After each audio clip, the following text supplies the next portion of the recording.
I'm grateful we're able to make this happen. Grew up in this mountain town where everyone like skis, mountain bikes, all that kind of stuff, and it genuinely terrifies me doing that stuff. Like I grew up swimming. By 2020, I went for my first skydive. Got the job camera flying. I quit my job at the mill, which I did. So take me through that kind of initial decision to go skydiving in the first place then. It was a super weird situation because that first skydive, now I do a job that actually makes me really happy. People die constantly skydiving, which is not the case. But then we just started spinning so fast and I could not stop the spin. I'm in a position where not many other people are. Like I'm financially stable enough where I can take a summer off to try to help others. Don't let that fear dictate things. Just do it. Do it scared, do it happy, do it whatever, just go. I have to piss so bad. Right on, dude. I'm really, first and foremost, I'm grateful we're able to make this happen. Just the whole day has been like really a lot of fun for us. And yeah, man, I'm really grateful you're able to be here, Aaron. So thanks for joining the show, buddy. I'm glad we can finally make this happen. It's my pleasure. This is awesome. Sick. So this is sweet. Yeah, this is, first of all, first outdoor show I've done, which is crazy. Over 150 episodes is the first one. So awesome. So let's kind of dive into it. We had a crazy day. I'd like to talk about it. And I've been pitching this and you as like having one of the coolest jobs of anybody I know. I know a lot of people with a lot of different cool jobs. I think yours trumps it, especially having experienced it, a bit of it, right? So before we dive into that, take me through kind of your journey leaving post-secondary school and that transition time to kind of where we are now. And then we'll go back full circle and pull things apart.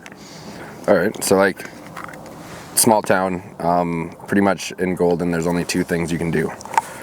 Well, you can do lots of things, but the two main industries are, there's a plywood mill and then there's the CP yard, like trains. Yeah. So my older brother worked at the mill. I got an in on there. It was a good wage, like $70,000 a year starting wage. Nice. So really good money. And I had no idea what I wanted to do. Like when I was in school, I had no clue if I wanted to, I didn't want to go spend a bunch of money, get a degree I didn't really care about. Like a lot of my friends did. Yeah. 3-4 times, like go to school, drop out, go to school, drop out. Crazy. So I just went to work. So I worked there for 5 years.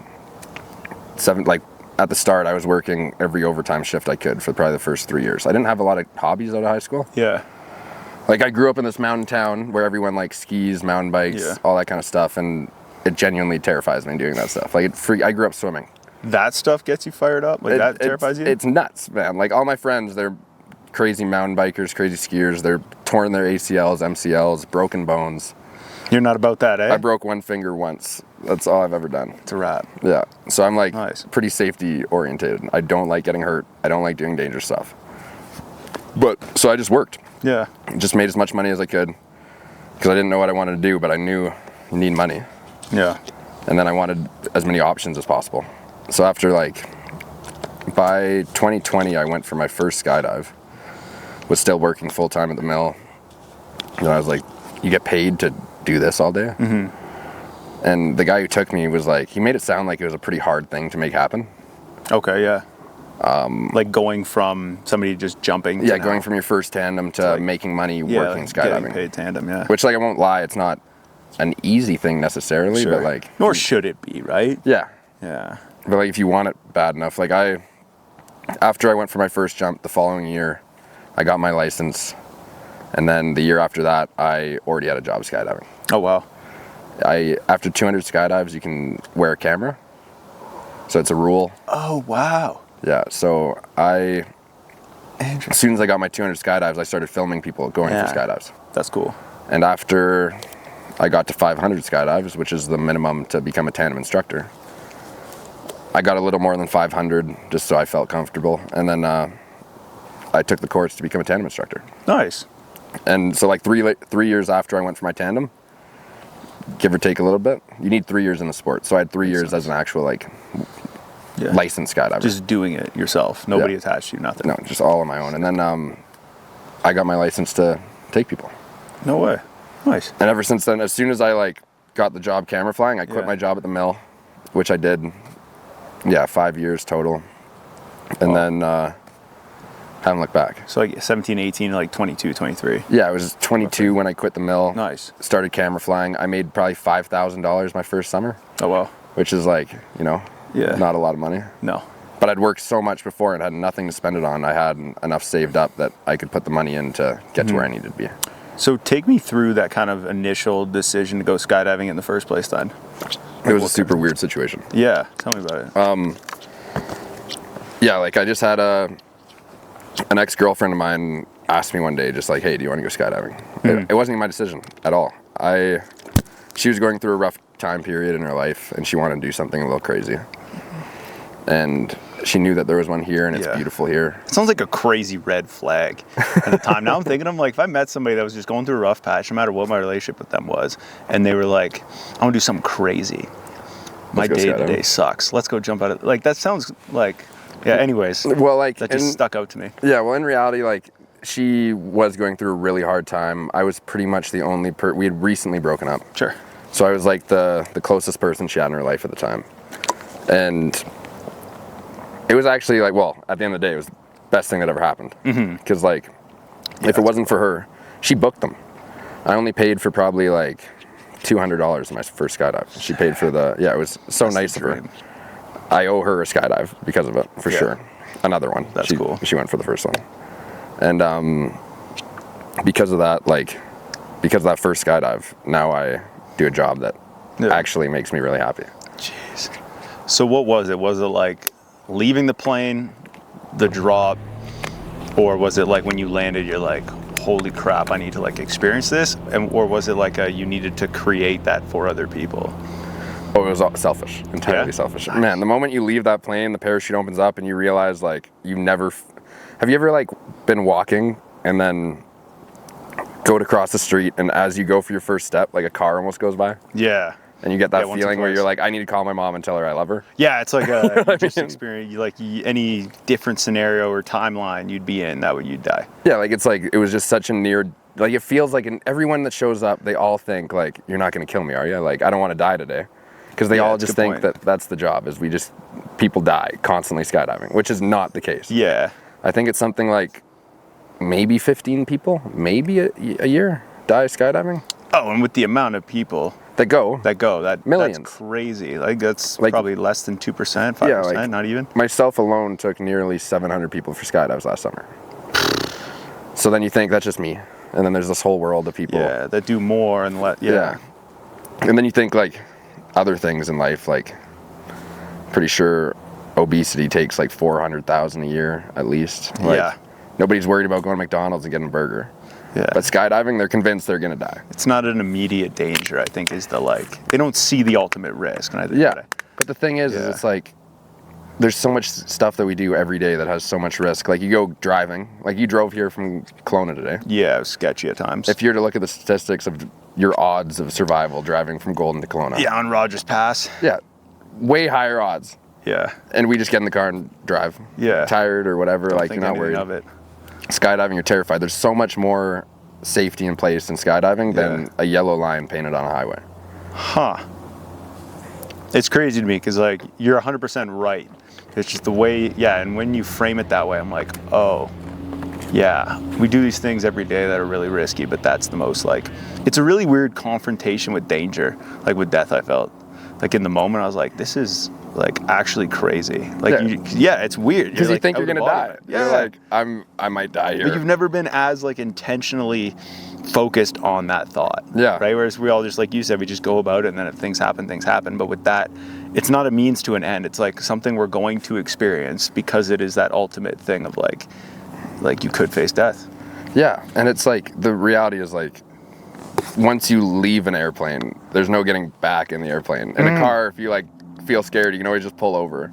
But when you leave that plane, you can't just like rewind the clock and get back in the plane. No, like you're out. So I remember vividly when I went for my first jump, there was a second, like a split second where as soon as I left the plane, I was like, well, we're here now. Like you can either be terrified or you can enjoy it. Yeah, embrace it for what it is.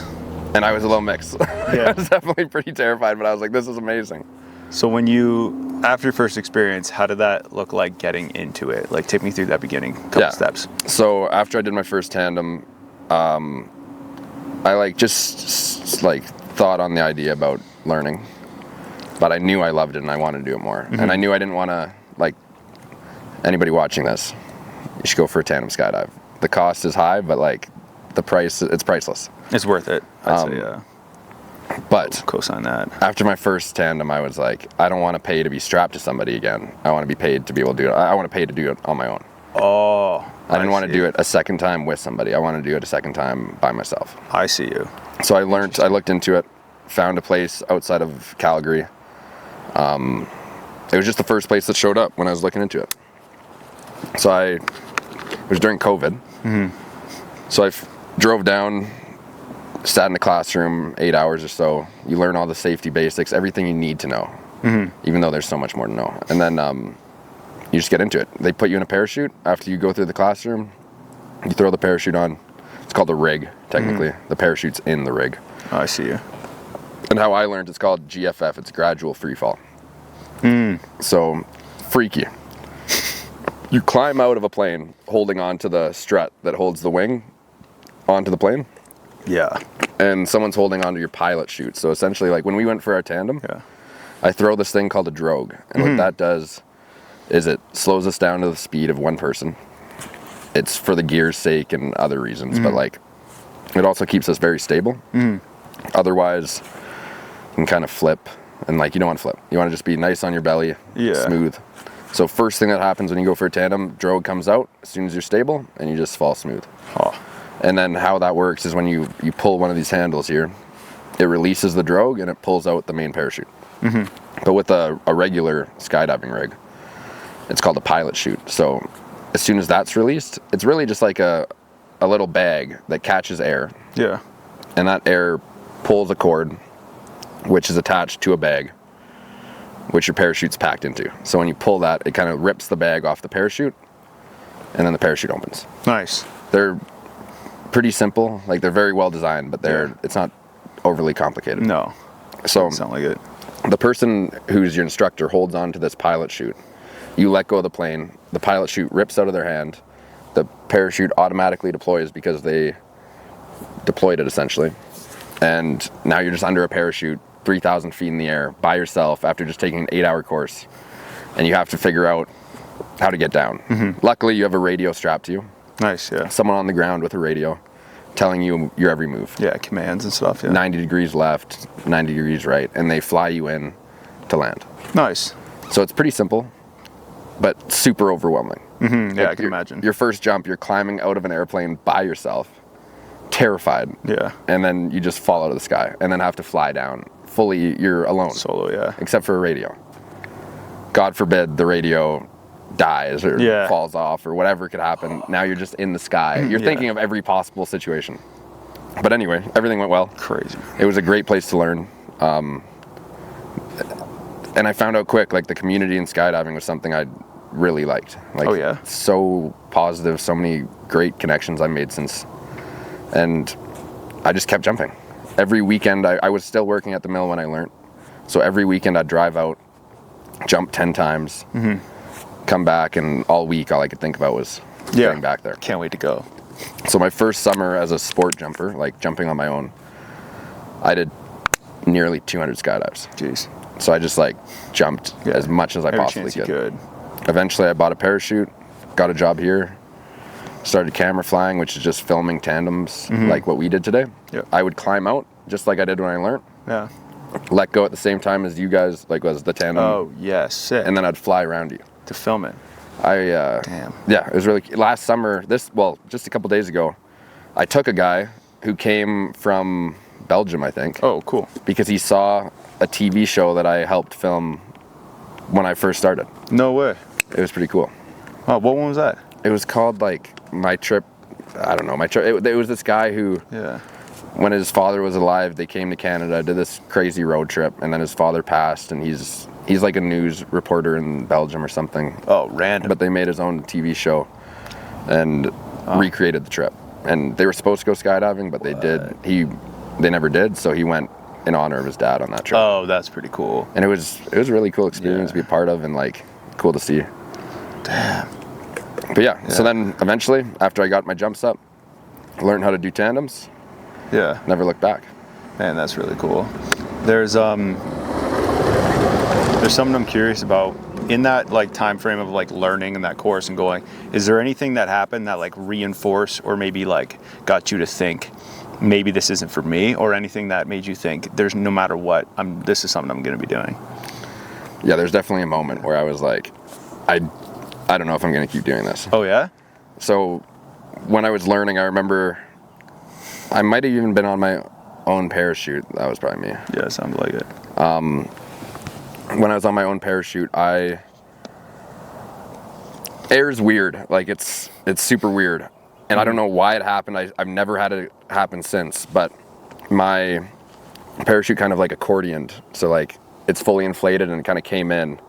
And when it did, I plummeted like backward. Like you fall on your back kind of, and you fall through the sky, and then it just reinflated. And that only has happened once to me ever. What? But I was so scared in that moment when I landed. I'd probably already invested, I don't know, a couple $1,000s in skydiving. And I was ready to give away everything I owned if that, like involved in that sport, if I had that ever happen again. Jesus. Since then, I've had some other stuff that's been kind of scary. Yeah. But that moment, I was like, I don't know if I can keep doing this. That was the one that was like, I don't know. It never happened again. Nice. So luckily, I never gave it up. So then I do want to circle back. I do want to actually touch on like those other scary moments, but I do want to know, was there anything that like reinforced like, oh yeah, hell yeah, this is the right decision? Where you knew no matter what, moving forward, you were going to do it? Well, like I mentioned, like I never liked doing scary things, and I make people laugh all the time when I tell them like I don't ski, I don't any of that stuff because it scares. Like they always ask when we're flying by the ski hill, oh, do you ski and anything? And I'm like, no, way too dangerous. And then they always laugh, but I'm dead serious. Yeah. The moment that I realized I love this was probably because there was a couple of reasons why I got into skydiving, and the reality was like all my friends did all these cool things and I didn't. I swam, which is like, don't catch me wrong, swimming's super swimming's cool. Great. Yeah. But like when you live in an adventure part of the world where you don't do anything but swim a little bit, it's not the same. You kind of get made fun of a little bit. So I wanted to do something to just be able to tell my friends like, yeah, I do something cool. No matter what you guys do. But then I realized, like you can't beat this. There's no top to skydiving. There is none, no. There's base jumping, which is just a whole nother thing. That's crazy. But I eventually just like, it went from wanting to impress people to fully just like, why would I ever stop doing this? This is the most fun you can have. Yeah. Like you saw today, there's a feeling where you're just like, this is incredible. Yeah, you can't describe it, man. It's a really weird, I don't know. It was like, there's literally cloud nine. It's like just fully like overstimulated to the max. And just all your sensations are going crazy. And then you're like, this is fucking awesome. And when that parachute opened up, like, how'd you feel? Dude, it was crazy. It made no sense to me. It made no sense at all. I was like, I can't believe this is happening. And I was like, how am I not? It was weird because the whole time, as soon as I got out, I was like, I'm not afraid at all. Like, I don't know if it was like an accepted, like, morbid reality or like, what if, or you just like accepted that, or you just like, you had no fear because we were at like a point of like maximum danger that like, it was like the most blissful thing. But the reality is the point you were at maximum danger was like driving there. When you got there, that's when it's safe. Because it's true. Yeah. Like higher risk driving. Like then it's just, it's not as dangerous as everyone paints it to be. Like everyone thinks it's insane, but it's, I truly believe you have a way higher chance, like snow machining, skiing, mountain biking, so much more danger. I know involved. People who've been, who've like gone through the ice on a snow machine. Yeah. I can name like a handful from back home. Well, every winter we have like, maybe not every winter, but pretty often we have people dying all around us here. Oh yeah, I bet here, yeah. Yeah, snow machining, skiing, like whatever it is, like people are dying on these mountains. That's why I try to stay 10 to 13,000 feet away from those mountains. Like, those are the that's the danger. Yeah, dude, that's awesome. No, that's incredible. So touching on that, I want to know what were some of the other, as you've gone, because you've been doing it for a couple of years now. Yeah, right? 3 years now as a tandem instructor. Okay, I was thinking like 2.5. That's good. Well, really, I started in August in 2024, and now I'm in 2026 in June. So it's about 2 years. About 2 years. Nice. So then, in those 2 years, have you had some? Let's touch on some of those scary moments you mentioned. What were some that like stood out to you that you're like, oh no? And then like, how'd you kind of like work your way through those? Because that's not just like a bad day at work. Yeah. So there's a bit more of. Yeah, kind of. Like, in all honesty, like the scariest moments I've had skydiving are on my own. Makes sense. When you go for a tandem, everything's like, it's routine. You do the same thing with the same equipment. I see. Just over and over. The customers are always different, and that can have some scary effects. I guess one of the scariest things I've had doing a tandem is, it was probably my 40th tandem ever. And I still don't know why to this day. But as soon as I jumped out of the plane, I threw the drogue, which is number one most important thing. Yeah, base. But then we just started spinning so fast, and I could not stop the spin. Damn. So the first thing I did was I just pulled the parachute. We were probably 8,000 feet up, which is Way high. damn near double what we'd usually be at. Yeah. And obviously a parachute opens up, we're spinning, so then it twists up the lines, and then we just untwist. It's like on a swing set, you know, when you twist Yeah, this, you go back. Yeah, no big deal. I But get you. I had no idea why that happened. Yeah. Huh. And then the only other things is weather. Like, we live in the mountains, Yeah, it's so unpredictable. it's unpredictable. And there's been times where you jump out, like it is right now, calm, beautiful, and then your parachute opens up and there's crazy wind. Huh. And the crazy wind is not nice because you start like moving so fast in the wrong direction. You're trying to fly forward, but the wind's so strong you're flying backwards. So that's kidding, freaky. eh? So then you just got to get down to the ground, understand what happened, evaluate the risks, and just get back up. Yeah, try that. Get back on the horse, or else you'll just be scared. Jeez, no kidding. So what I've noticed about all you guys, I'm curious if it just comes from like a repetition or if it comes like you had something before, but it's, you guys are very, very, like just very mild mannered, just in general, right? I've noticed that. And as much like you guys have like you have like bubbly moments and stuff like that, but to see just like a neutral, like very calm, like even more relaxed than I like thought you would be, because you seem very mellow in general, but then to see it in like, hey, yep, so this is what it's gonna be. We're gonna go out, we're gonna jump. Put your feet up. If you don't, sorry. It's like there's no stress, there's no pressure. It almost like relaxed us a bit more. And I'm wondering if that's like something that comes with just the experience of doing it a lot, or if that's just something like where you would have adapted that before. Because I'm not quite like that. Like I can be calm and not be calm, but then I know other people as well that aren't like that. So I'm curious if that's something you've like developed or. Well, like the whole part of being like, one of the major parts being a tandem instructor is you are so focused on trying to keep your passengers relaxed as possible. Nice. Which is a challenge at times. I bet, yeah. Like, but the calmer you are, that's something that's hit a switch in me when I was learning. Mm-hmm. When I learned that I could just relax, everything went smooth. So if you can get your passenger to be as calm as possible, and we want you to go. Yeah, I guess so. Like I said in the video the other day, like I saw my first person ever refuse. Yeah, almost 1,500 jumps. Yeah, first person ever that I'd seen. And that's 1,500 jumps. They weren't with me. But I've seen thousands of skydives. Were they just in the plane with you guys? They were with my coworker. Oh, no way. So they were supposed to go out first. He freaked out. Understood, like... Get it. Yeah, I get it. I felt for him. I really felt for him. Yeah, it sucks. So then we kind of swapped around in the plane. And then me and his wife went. And he just couldn't do it. Damn. Older guy? Yeah, a bit older. Like, it was just like... That sucks. Yeah, I honestly, like, at the end of the day, like, the last thing I'd ever want to do is make him feel bad. Sure. I just told him, like, next time if you feel good, come on over. We'll try again. Yeah. But it's just, it's disappointing for us because we don't want them leaving feeling defeated. We want them leaving feeling like we know they will feel, like on top of the world. How we feel right now, yeah, just like as at peace and zen as I could possibly feel.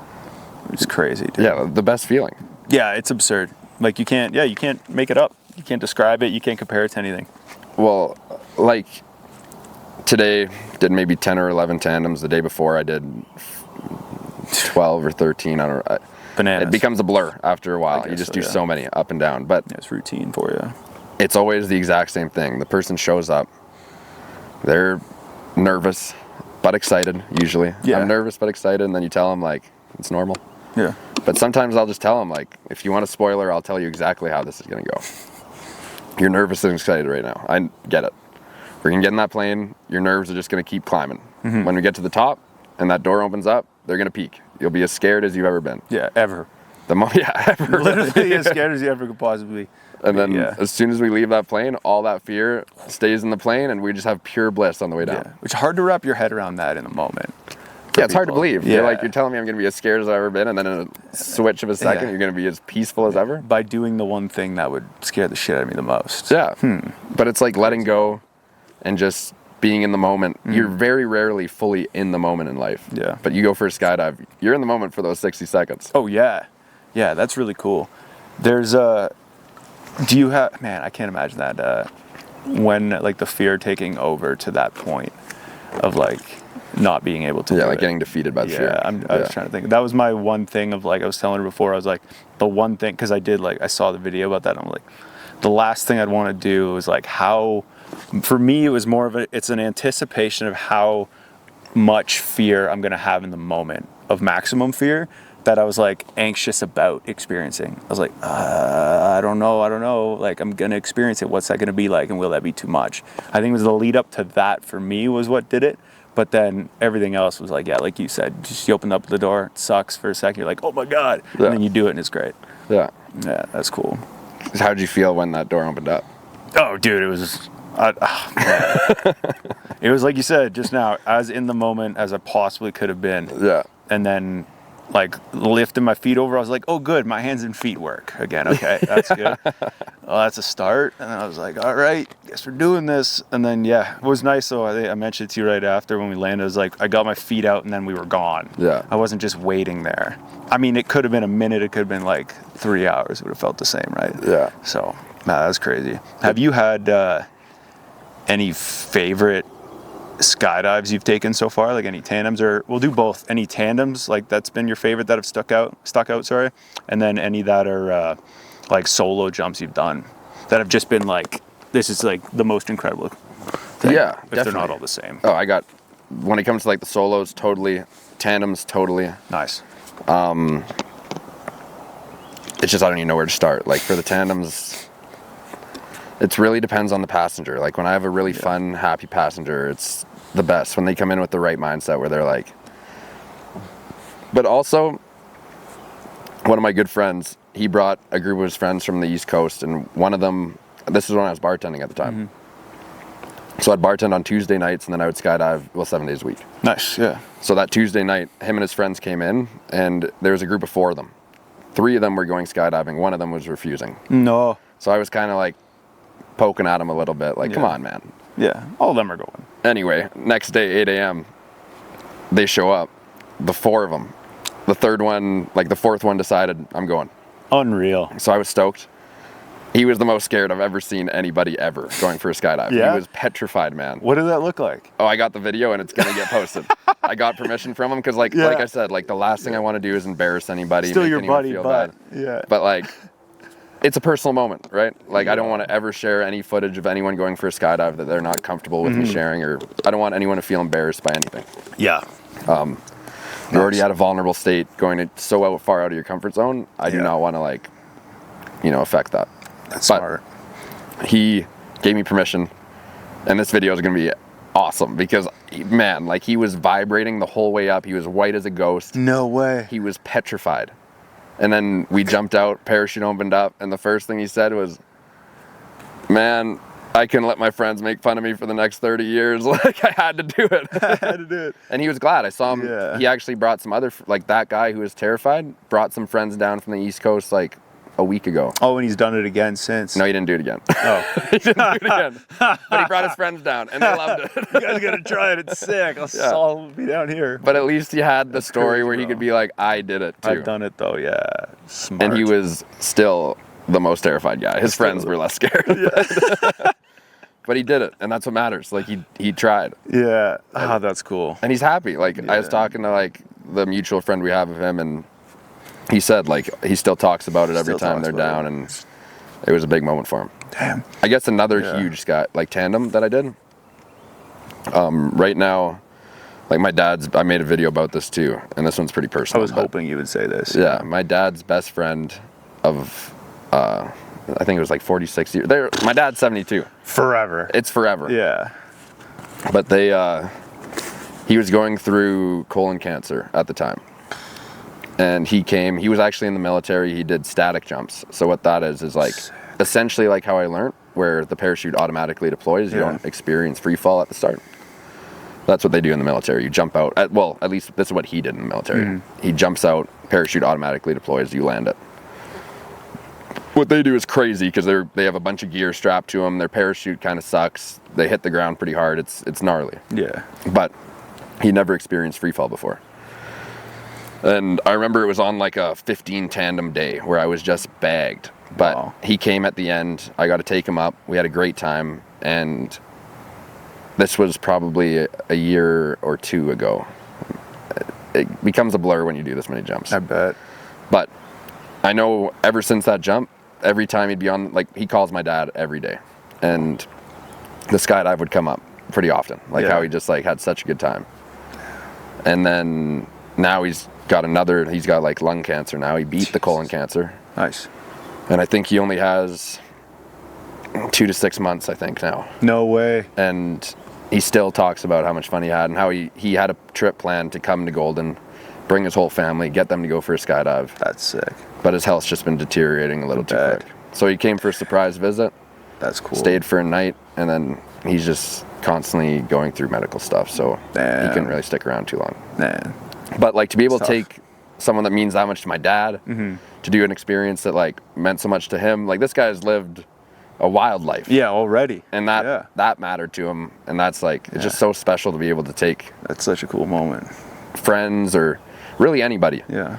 To be able to make a moment for somebody that they never forget is such a blessing of an opportunity to be able to have. To do it like every single day. All day, every day. Whereas before I used to make plywood. Nobody was taking that sheet of plywood, putting it on their house and being like, I can't believe that guy made this for me. Yeah. I'll never forget this piece of plywood. Oh, yeah. Yeah, like at least now, every day I know like I made someone super happy. Man. So what's the, so you said in the beginning it started out with like, obviously like personal selfish reasons, but in a good way has like turned into something that's like way more, right? So how has that developed, like your want and like drive to do it? Like obviously you're not like, you don't see an end to the career, right? You just started. But I'm wondering how has that reason for doing it changed as you've like gotten into it? Well, I love what I do and I think it's incredible. The other thing about it though is it's a little hard on your body. Oh yeah. Every time that parachute opens, you get that opening, and parachutes either open soft or hard. Yeah. And when they open hard, you feel it. Like I'm 25, but I probably got like a 40-year-old back. Damn. I'm stiff sometimes. And I don't think I'm going to do it forever. No. But I have a plan for next summer, which I'm really working on making happen. So then I can at least accomplish one thing throughout this part of my career, like this part of my life. Yeah. That'll matter. And I want to start skydiving. My goal is to start on the west coast of Canada. Yep. Spend 2 to 3 days roughly at each tandem drop zone. Cool. Any skydive center that does tandem operations. Yeah. Work for them for 2 to 3 days and do a fundraiser for cancer research. Nice. So like that's kind of how this is like changing. Yeah. So next year my goal is to make $0, which is a weird goal for a job. Yeah.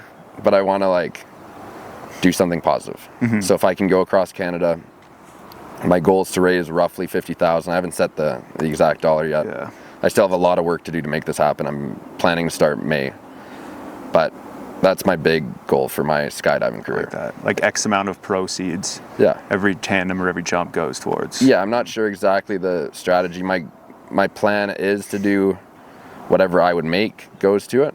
Nice. Yeah. Goes to donations, and then whatever I can raise along the way across Canada, like from west coast to east coast, will also obviously go. But there's so much work that has to get done, so I just have to make that happen. What are the main hubs in the country? Like the main spots that people would be like if you're in this area or in this province, you should go here.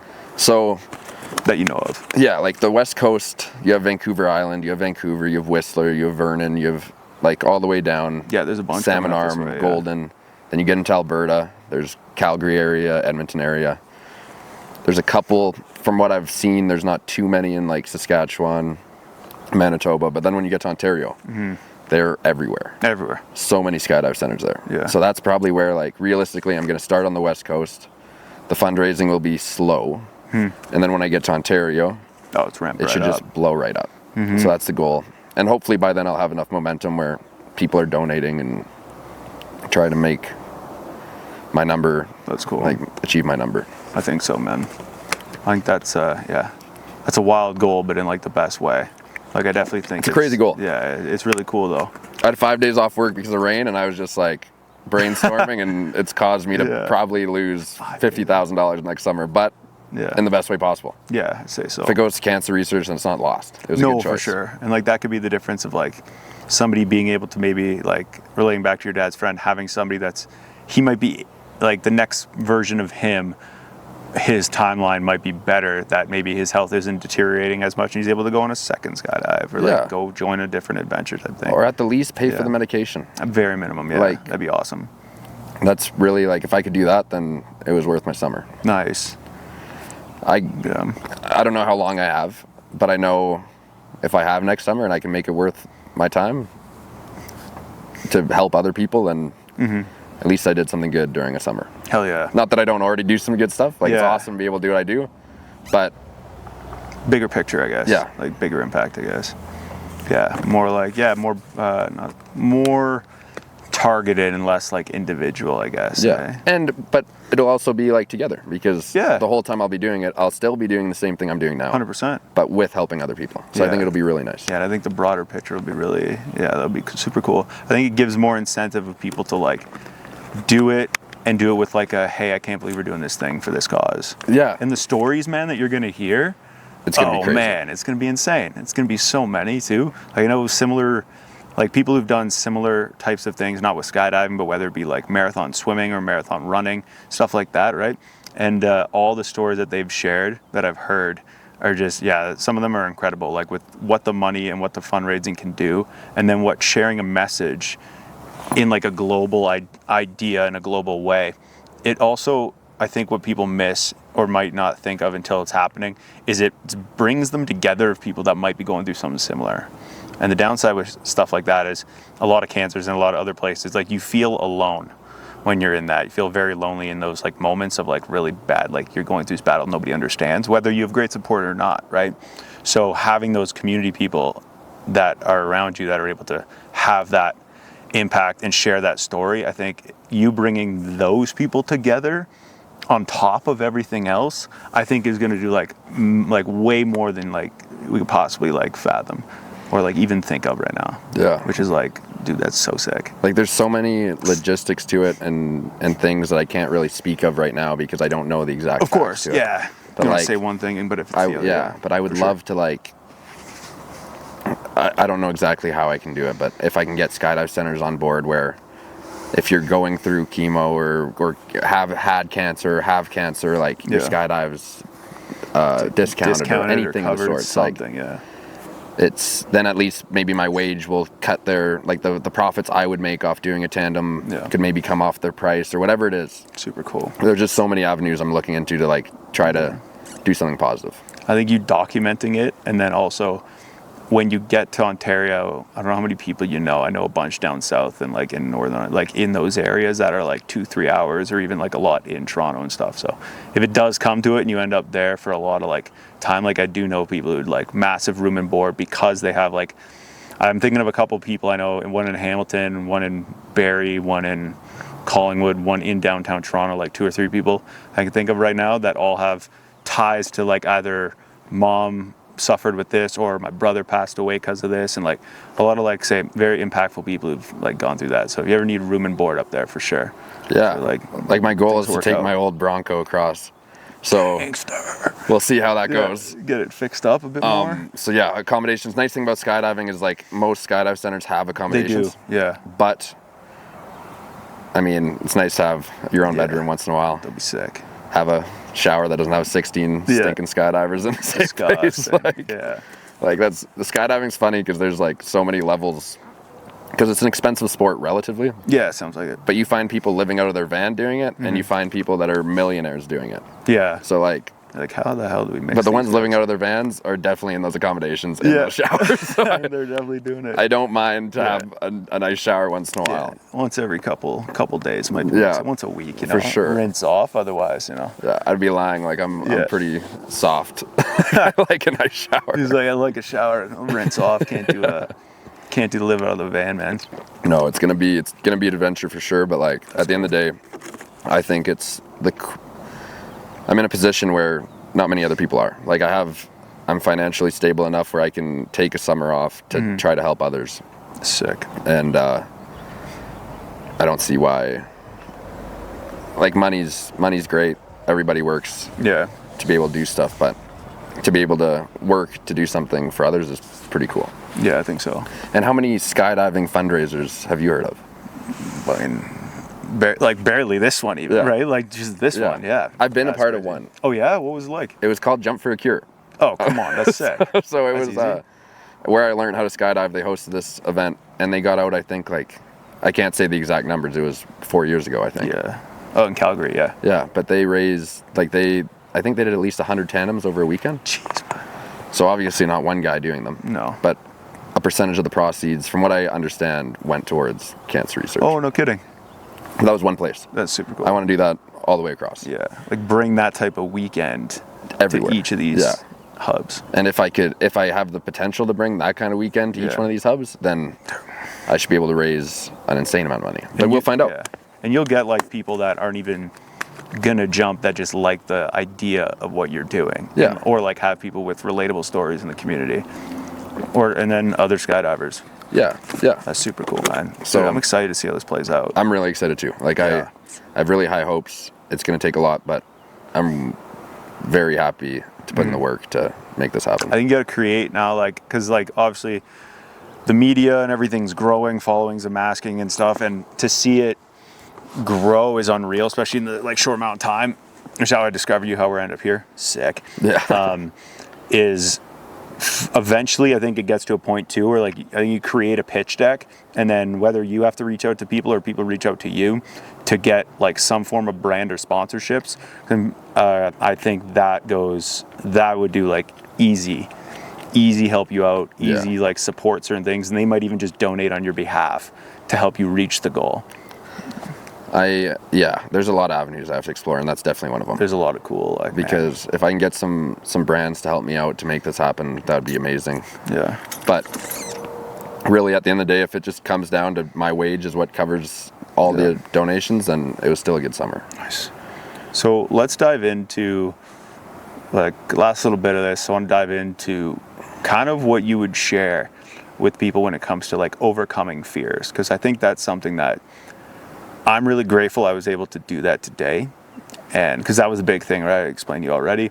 But seeing other people from what you're, or hearing, and then seeing others either not do it or just like be really afraid and do it, or just whatever their own experience in their own situation is. We all deal with it like in similar ways, but then in different ways, right? There's commonalities and there's differences. But I'm curious if you have like some get over face fears type of like stuff that you've seen, either strategies people can use, whether it's not even for jumping out of the plane, but whether it's like, you know, doing things in their day-to-day that might be like out of their comfort zone. What would you say to those people if you have like either strategies or just like things to think about, maybe a reframe of sorts? But well, like, it's unarguable that like facing your fears by jumping out of an airplane is an extreme. Yeah. A lot of people do it. A lot of people tell me that's why they're doing it. I ask everyone that I take, so what made you want to go for a skydive today? Yeah. 50%'s bucket list. Yeah. The other ones I've always been scared, like so many, like everything. I've always wanted to do it. I hear all the reasons, but one thing that most people that come have in common is they show up terrified and they leave happier than I've ever seen anybody. Heck yeah. So really, it's just that everyone has different levels of what scares them. Right. Like for me, I'm scared to ski. Yeah. Well, like I'll ski, but like mountain biking literally terrifies me. It's insane. Yeah, downhill mountain bike, you're like, no. Yeah, that's way too scary. And when I was a kid, roller coasters used to scare me. Since I've become since I started skydiving, roller coasters bore me to a different degree. Like it takes away You just, Interesting. once you can lose that fear, like, I think I talked about it in a recent video about how, like, fear is so important. You need it to stay alive. We've evolved with it. That's why we are afraid of things. Interesting. If we weren't scared of the dark, it's because, you know, things can come at you in the dark. Yeah. But you can't let fear cripple your life. And then I think there's, like, is it the movie Benchwarmers where the guy's scared of the sun and he's like eating the sunscreen? I kind of think of that where it's like, that's like the total opposite end of the spectrum. Nick where Swartzen's character, he's got like the terrible hair with like a hamster look. Yeah, and he's just like terrified of the sun. But then he faces his fear and he like plays some baseball and it's like, it's cool. But you don't live your life if you're afraid of everything. And then if you can get over your fears that matter, like that'll make a change in your life, your life will completely change. You have to face fear in life. Everything's scary until you do it. Yeah. Like skydiving. That's a good point. I was obviously scared when I learned. And then once you can figure out, I can do this, your life changes. That's super cool. Do you have anything to kind of, before we conclude, do you have anything to kind of touch on or that you want to mention that you maybe think we didn't kind of cover or talk too much as we kind of get towards the end? Before we like do like a conclude? Yeah, I guess, honestly, well, I'd obviously plug, go for a skydive. Like, if you haven't done it yet, try it. If you're scared, do it. It could change your life, change mine. But other than that, just face the fear. Whatever it is. Like, that could be a life-changing moment for you. Whatever you're afraid of, really think why you're scared of it. Like skydiving, you said you're like scared. You're facing death, like you're looking death in the face. No, I was terrified, 100%. And pretty common, rational thing. Everyone's afraid of dying. At least most. It's healthy. You should be. Otherwise, you're going to do things that might kill you. But you just can't let fear dictate your future. Like, you have to do something. It could be the best decision you make. Unreal. So I know we'll plug it, but I want to touch on this. So Drop Zone Diaries, your Instagram account, your page, your socials, your kind of, from what I know, that's your that's your driving force, that's your story, right? That's how I met you, that's how we're here. I'm wondering why, tell us about it before we kind of before we conclude. How'd you get into that? What's kind of the idea behind the page and stuff like that? And where do you have to take it? So throughout the years of like skydiving, a lot of people doing tandems, a lot of people told me like, oh, you should make an Instagram about this. Like, this is interesting, this is cool. And I was never really big on social media, wasn't a passion of mine. But one of my good friends, Corey Weagle, he started one, and I just thought it was really cool to put yourself out there like that. And he was getting incredible opportunities just like this. And I figured I might as well, if I have something cool that I can inspire people with, that I do every day and film every day, why not share it with everyone else to maybe get the opportunity to inspire someone else to do something cool, like we did today. Because of that page, you went for a skydive with me today. Which is pretty cool. It's kind of wild.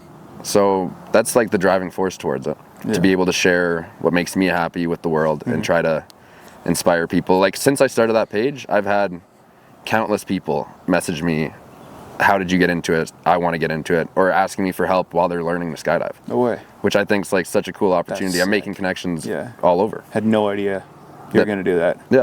Fuck, that's cool. So that's been really special. Like, people reaching out, telling me how they went for their first skydive and how it's changed their lives and now they want to learn and what can I recommend about learning and stuff like that. It's just like a cool position to be able to be in just by telling my story a bit. That's cool, man. That's sick. All right, so man, as we to kind of conclude, do you have what do you have to kind of end us on? Do you have anything, like, it could be a quote, it could be something that you want to like really highlight? We went over some good stuff in the last like 50 minutes. Do you have anything you want to like really highlight, drive home, or story or something you want to end on for shout out your stuff and your and the company and everything? Yeah. Well, first off, like I'm working at Skydive Extreme Yeti. It's in Golden. It's a beautiful place to go for a skydive. Beautiful. I'd highly recommend if you're gonna go, if you're in the area, this is a beautiful place to go. Otherwise, when your friends ask you to do something and you're scared, as long as it's a good idea, like skydiving, you should say yes. Like it might be something that always scared you, but don't let that fear dictate things. Just do it.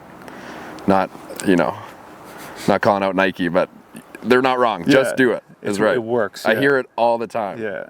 Because at the end of every video I do, I ask them like, do you want to say anything to anybody? A lot of people quote Nike. Just do it. Go skydiving. And they're right. Just do it. Yeah. Do it scared. Do it happy. Do it whatever. Just go. That's so cool. Man, there's now that you said it like that with Nike, there's so my Instagram bio is just do it anyway. Yeah. Right. I think you'll appreciate the story. A year and a half ago, 2 years ago, May, my buddy was doing a speech at this like private school in Burlington, okay, in Ontario, and this guy Jack Armstrong, who's like the main broadcaster for the Toronto Raptors, like he's worked sideline for like he's the guy in like Toronto for that stuff. He's just such a concrete pillar to that like sports organization. Like he's met every celebrity, met every player on the team that's come through. Everybody you can imagine in basketball, he's met and worked with them and stuff. So he had this thing where like he ended his speech because he spoke and then my friend spoke, right? So he spoke and he was like headlining the conference, and he concluded with this thing that he like puts on his like office desk every day, and it was something along the lines of like I'm gonna botch it, but basically it was like it's called Anyway, right? And how it goes, it's the wildest thing ever. I have it saved, so it'll take me, here it is, perfect, 2 seconds, good. It goes, people are often unforgivable, unreasonable, and illogical. Forgive them anyway. If you're kind, people may accuse you of being selfish or having ulterior motives. Be kind anyway. And then he's like, what you spend years building, someone could destroy overnight. Build anyway, right? And that's the whole idea of it. And then he's like, give the world your best you have, and it might be never enough. Go give the best you have anyway. And that's how I see that, where I was like, oh, if you're afraid of doing it, do it anyway. And that was how I kind of like looked at it. And like, that's what I took out of it. And then I was like, this guy's onto something. So I was like, yeah, that kind of mirrors what you're saying. And I'm like, yeah, they figured you'd get a kick out of that. That's sweet. Yeah, totally. Yeah, brother. So yeah, this is, that's pretty well it, man. Unless you have anything else you want to add or touch on, that's a wrap. Yeah, I'd say that's good. I'm happy. Right on. Sick, dude. Appreciate it, man. That's it. It was a pleasure. That's awesome. Yeah, that's a wrap. Cameras went good. Audio went good. I have to piss so bad.